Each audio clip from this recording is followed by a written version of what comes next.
E uma vez eu atendi uma moça, que o pai dela tem mediunidade, e o pai dela nunca trabalhou, e estava sofrendo influência muito forte dentro de casa, por conta da mediunidade, por ter dívidas do passado, e ele falava que ele via os espíritos, e entrava muitos espíritos lá. Então nós fomos lá, fizemos um trabalho, fizemos à distância, fomos lá pessoalmente também, e aí mentalizamos isso, né, vedando as laterais, o teto e o chão, com campo magnético, né.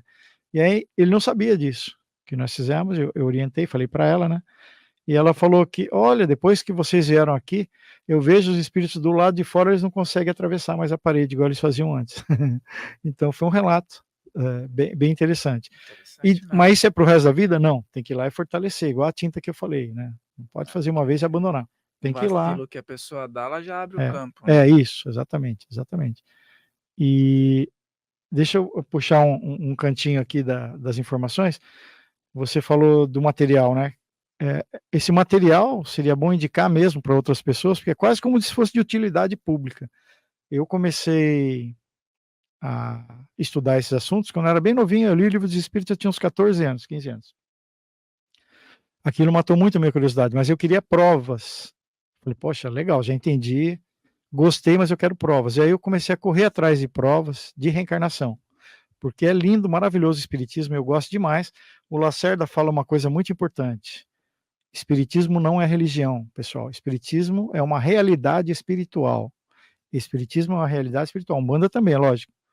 Espiritismo é uma realidade espiritual. Não tem nada que foi escrito em 1857 no Livro dos Espíritos que falaram que era mentira e que foi comprovado que não é verdade, ok? É uma realidade, nós vamos nos deparar com isso daí a hora que a gente desencarnar. E mais, um pouco mais, né? Aquilo é o básico, digamos assim. Como Allan Kardec, ele não poderia ter feito muita novidade de uma vez, né? Então ele começou devagarzinho. Por que que o Evangelho segundo o Espiritismo não ocupa outro nome? O Evangelho segundo o Espiritismo. O que que é isso? O que que é esse livro? São trechos da Bíblia explicados pelo ponto de vista do Espiritismo. Mas e se o Allan Kardec morasse na Índia? Ia chamar o Evangelho de Cristo segundo o Espiritismo? Segundo Não. o O Bhagavad Gita. Bhagavad Gita segundo o Espiritismo. O Alcorão segundo o Espiritismo.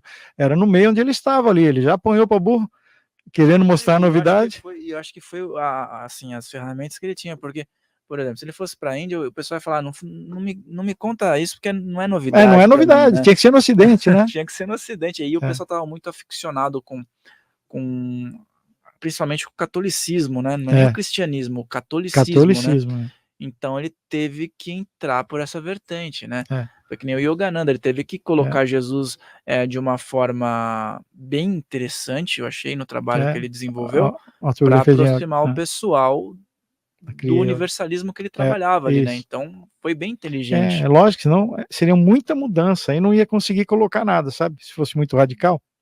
É melhor eu entrar com 60, 70% do assunto do que nada, porque se for muito radical não vão deixar eu falar nada. Então, E né. o livro dos espíritos, eu acredito que é um livro obrigatório para todo estudante É, de espiritualidade, né, é. para Aqui começar um caminho evolutivo, né. é, E aí, lógico, se a gente vamos já colocar falar disso. umbanda, colocar apometria, por que não, né? Aí É. tem aí inclusive, Eu pessoal. trouxe, olha lá, pessoal, O Livro dos Espíritos, feito em 1857 pelo Allan Kardec, cujo nome original não era Allan Kardec, né, você escutou isso já, Sim, sim, é que um nome surgiu no druida, né? que o nome dele era Hipólite Chivail de Leon Denisard, ou Denisard de Leon, e numa reunião chamaram ele de Allan Kardec, ele falou: "Por que esse nome?" Falou: "Porque você era um sacerdote druida que usava esse nome, eu já te conheço." O espírito falou para ele. Então tem 1000 perguntas e respostas aqui, gente. Ele foi fazendo perguntas em vários lugares da Europa para grupos com médiuns e viu que as respostas eram a mesma, independente do país. Aí ele juntou tudo e fez o Livro dos Espíritos, com todas as perguntas. Aí tem um outro que é bem importante, que é o Evangelho segundo o Espiritismo também. Olha lá. Aqui tem vários trechos, é explicadinho, também é bonito, também recomendo. Eu acho que, pelo menos, isso daqui não tem nada a ver com religião. Isso daqui é pergunta para espíritos. Você pode perguntar para um espírito na Índia, no Japão, na África, como que é o mundo espiritual? Relata o que que você está vendo. E o que que acontece depois da morte. E juntou tudo isso, então fizeram, digamos assim, uma religião, mas não era essa a intenção, era uma pesquisa. Até porque ele não acreditava no começo, quando chamaram ele. Vamos lá, naquelas reuniões, né, com as mesas, tal, ele falou: "Não, isso daí Cara é cético no começo, né? mágica." Ele é professor de matemática, né, já viu que professor de álgebra e de francês. Falou: "Não acredito nisso daí." mas os amigos dele, que eram os pesquisadores na época, que tinha muitos pesquisadores, estava aflorando isso, né? Eram muito amigo dele, falou, tá bom, já que vocês estão insistindo, eu vou lá, né? Só para não fazer desfeita. Não acreditava, mas aí ele começou a ver que tinha um fundo de realidade, falou, nossa, daqui não é brincadeira, é real. E aí ele aprofundou com a seriedade, né? Então, mudou de ideia depois. É mais uma filosofia, né. Aqui, Cláudia Barreto, um grande abraço, ela colocou aqui: "Não esqueçam o like", isso aí, É, fortalece isso daí, pessoal. é, Edilaine Souza, é isso aí, pessoal, um abraço para todo mundo que está assistindo. É sempre importante vocês estarem aqui acompanhando e nossos convidados também interagindo. Então vamos lá, Ricardo, a gente estava falando então de tudo isso, e assim, tem quando eu comecei a ler sobre apometria, eu tive uma experiência legal com o livro que eu comentei contigo lá no começo, e me chamou muito a atenção o trabalho que é feito em conjunto com a Umbanda, que, uhum, claro, eu amo, né, essa vertente, sou universalista também, mas eu amo a uhum, Umbanda, está muito presente todo dia na minha vida. sim, E aí me chamou a atenção a questão do trabalho da retirada dos implantes e muitas vezes é a dificuldade que também pode ter para fazer essa limpeza. uhum, Como meu pai já desencarnou, já faz um tempo, e ele sofreu a vida inteira com um transtorno bipolar, me interessava muito essa questão. E aí nesse livro eu tive algumas explicações interessantes, como que funciona dentro dessa parte aqui do chakra coronário, alguns implantes. E nesse trabalho que você realiza, e acredito que essa equipe toda aí, eh, como é que funciona essa questão dos implantes? Porque eu vejo que a apometria, trata muito disso, né, fala muito sim, disso, né. sim. Não é em todos os casos, né, que acontece, é meio esporádico e tem mais de uma forma de retirar isso, né, nós já vimos, algumas vezes. Então quando nós percebemos isso, ou os médiuns clarividentes ou o próprio amparador nos fala, né, como que pode ser retirado isso? Com o próprio amparador retirando do astral, digamos assim, sem incorporar, sem nada, uma possibilidade. A outra, incorporado, ele ir lá, normalmente, eh, eu vejo quem retira podem ser os Exus, podem ser caboclos, pretos velhos, pretas velhas caboclas, né. Eh, então pode ser do astral ou pode ser incorporado. Pode ser o próprio operador, o condutor do trabalho ali, se mandarem energia para ele, e ele ir lá e retirar isso. Só que tem uma malandragem nesses chips, alguns deles são colocados propositalmente de uma forma para enganar.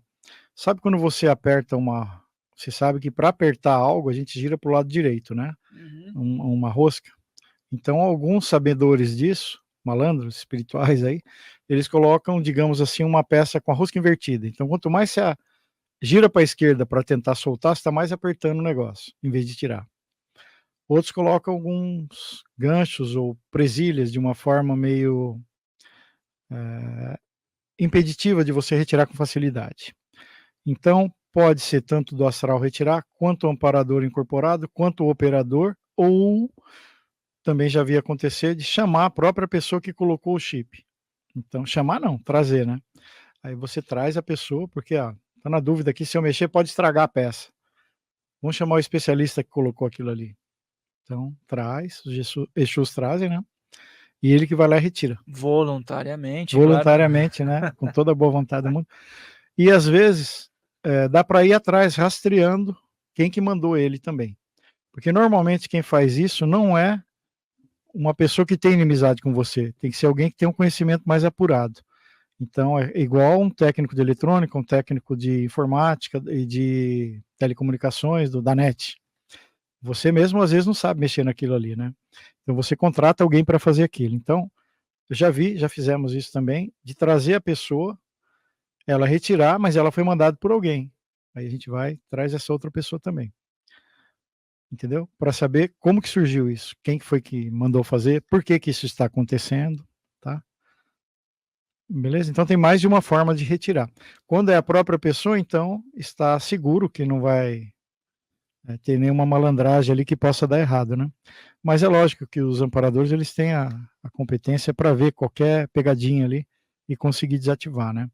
Mas não Por é isso todo mundo, tá, que me tenha chamou a chips, tá? atenção, que me chamou a atenção, porque a forma como eu vi que às vezes alguns são implantados, como uma aranha, assim, É, bem enraizada, e aí eu é, lembrei disso quando você falou que pode era uma sobrar, pegadinha, né. as perninhas, pode ficar, digamos assim, os resíduos, né? Então, por isso que aí você, é simples, dá para retirar? É igual desrosquear uma garrafa de refrigerante? É, então beleza, eu tiro, eu mesmo tiro.